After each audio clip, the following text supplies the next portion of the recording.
ଯେତେବେଳେ ଇଚ୍ଛା ନଥିବ କିଛି ରୋଷେଇ କରିବା ପାଇଁ, ମନ ହେଉଥିବ କି କିଛି ସୁଆଦିଆ ଖାଇବା ପାଇଁ। ଏଇଟା ଖାଲି ମୋର ଦୁଃଖ ନୁହଁ, ସବୁ ସ୍ତ୍ରୀ ଲୋକମାନଙ୍କର କାହାଣୀ ଏଟା। ଆଜି ସେଇଭଳି ପରିସ୍ଥିତି ମୋ ସହିତ ହୋଇଥିଲା।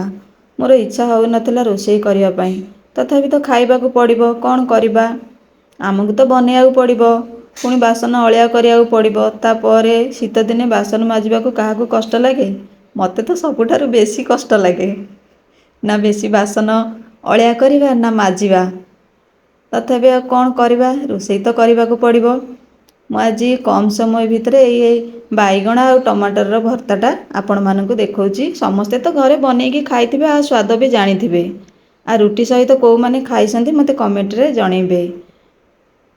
ବାଇଗଣ ଆଉ ଟମାଟର, ତା ସହିତ ପିଆଜ ଦେଇ ଦେଉଛି ମୁଁ, କଞ୍ଚା ଲଙ୍କା, ରସୁଣ, ଧନିଆ ପତ୍ର ଏଇସବୁକୁ ମୁଁ ଦେଇକି ବାଇଗଣ ଭର୍ତ୍ତା ବନେଇଲି। ସାଙ୍ଗେ ସାଙ୍ଗେ ମୋର ହେଇଗଲା, 5-7 ମିନିଟ୍ ଭିତରେ ରେଡ଼ି ହେଇଗଲା। ରୁଟି ସହିତ ଆଉ କେଉଁମାନେ ଖାଇଛନ୍ତି, ରୁଟି ଆଉ ପରଟା ସହିତ, ଭାତ ସହିତ ବି ଏଇଟା ଖାଇବାକୁ ସତରେ ବହୁତ ଭଲ ଲାଗେ। ଆପଣମାନେ ତ ବନେଇକି ଖାଇଥିବେ ଆଉ ଟେଷ୍ଟ ବି ଜାଣିଥିବେ।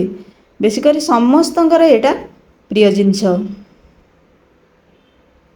କେଉଁମାନେ ଏଇଭଳି ସବୁ ବନେଇକି ଖାଇଛନ୍ତି ମୋତେ କମେଣ୍ଟରେ ଜଣେଇବେ। ନୂଆ ଥିଲେ ମୋ ଚ୍ୟାନେଲକୁ ସବସ୍କ୍ରାଇବ୍ କରିବେ।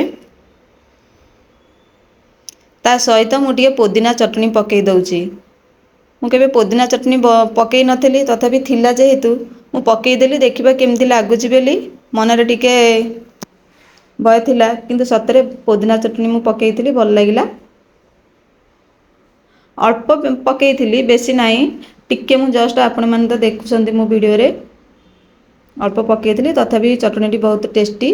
ଆପଣମାନେ ତ ବନେଇକି ଖାଉଛନ୍ତି। ଆଉ ଭିଡ଼ିଓଟି ମୋର କିପରି ଲାଗିଲା ମୋତେ କମେଣ୍ଟରେ ଜଣେଇବେ। ନୂଆ ଥିଲେ ମୋ ଚ୍ୟାନେଲକୁ ସବସ୍କ୍ରାଇବ୍ କରିବେ। ରହୁଛି, ନମସ୍କାର।